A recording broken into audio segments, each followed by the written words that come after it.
So we are catching up with George Alakobi ahead of tomorrow's game against Yeovil Town. We'll get onto that in just a second, George, but let's just take a look back at what's been an absolutely outstanding week from AC United. But from a personal level, how has it been for you? Really overwhelming with the recognitions, the messages of congratulations, the mails that have been coming through the club via emails, also through the letterbox. It's been incredible. The support, the congratulations to myself, the backroom staff and the players and the entire football club of how we conducted ourselves on the day. Obviously, we all know the magnitude of the achievement we had down at Portman Road against an exceptional side in Ipswich. That was never going to go away, so the attention is rightly deserved, in my opinion. And just got to stay level-headed and just keep doing what we're doing here and just refocus ourselves on the league now.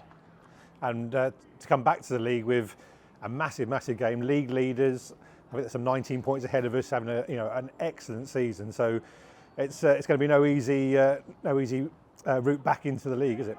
No, definitely. Mark Cooper and his backroom staff and his players have been exceptional this season. They've set the benchmark for all to follow, and rightly so. We have to make sure we're at our very best towards kick-off tomorrow. And, whatever happens, we'll give a good account of ourselves. Hopefully, with our fan base behind us, we can give them something to cheer. But preparations has gone well this week for us.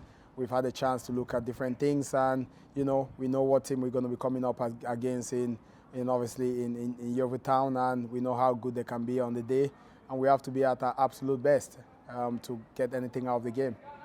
Good game down there back in August, wasn't it? So again, we were probably very unlucky not to get to come home with the 3 points on that occasion. Yeah, definitely. It's always been a good game, even when we played them in the National League. But back in August, like you said, it was a close occasion. It was moments in the game. We thought we was going to have the 3 points, and then they nicked a draw at the end, which for me was a fantastic point away from home against a very, very good side.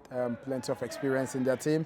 But tomorrow is going to be a completely different game for us, and we have to make sure we go into that game not playing the occasion, but play our game. And tactically, we have to make sure we're at our best.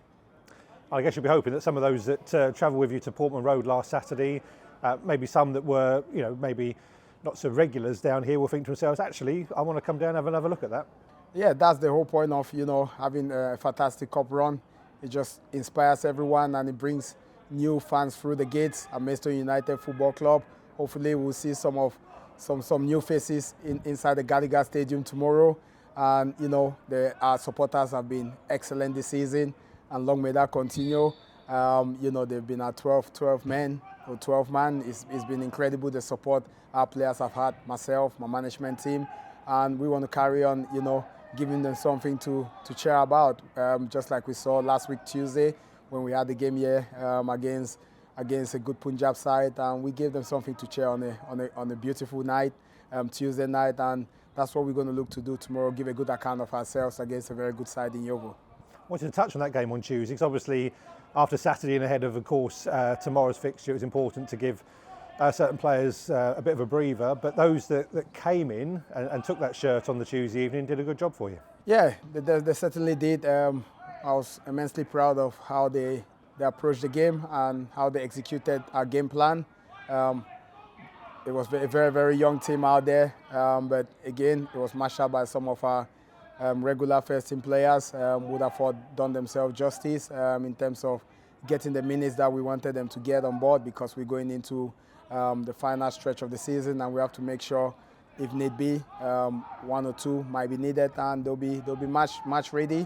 And it was good to see some of the young stars as well, some of the younger players come through the game, and they did their best for us. And so that's the pathway we're creating here, and hopefully they should have taken a lot out of the game in terms of learning and how the game is played in real game situations, and also the experience as well doesn't go unnoticed. So it was a great day for some of the younger players, but more so a good day for our football club as a whole, because we are in the semi-finals of another cup. So long may that continue. Team news, how pleased are you to have secured Lucas Covolan's services until the end of the season? Terrific news for our football club, for myself, excited. Obviously, the work Lucas has done since he's been here, a real strong fans' favourite here because of his performances, leading by example since he walked through our gates. And it's important that we keep our best players at our football club, and our owners have gone out to make sure this has happened. So absolutely delighted to have Lucas here until the end of the season. We saw his performance against Ipswich last week, but not just Ipswich. He's been like that throughout the course of the season, and long may that continue. And I know he's going to carry on leading by example, making sure, in my opinion, Lucas is the best goalkeeper in the National League South. And I'm really, really grateful that he's under my umbrella, but more so for the rest of the season. So fantastic news for our football club, and I'm sure our supporters are going to be really, really excited by this news. Two good cup of occasions, wasn't it, on the Saturday and the Tuesday. George, best of luck tomorrow. We'll catch up with you again after the game. Thank you very much. I mentioned Lucas.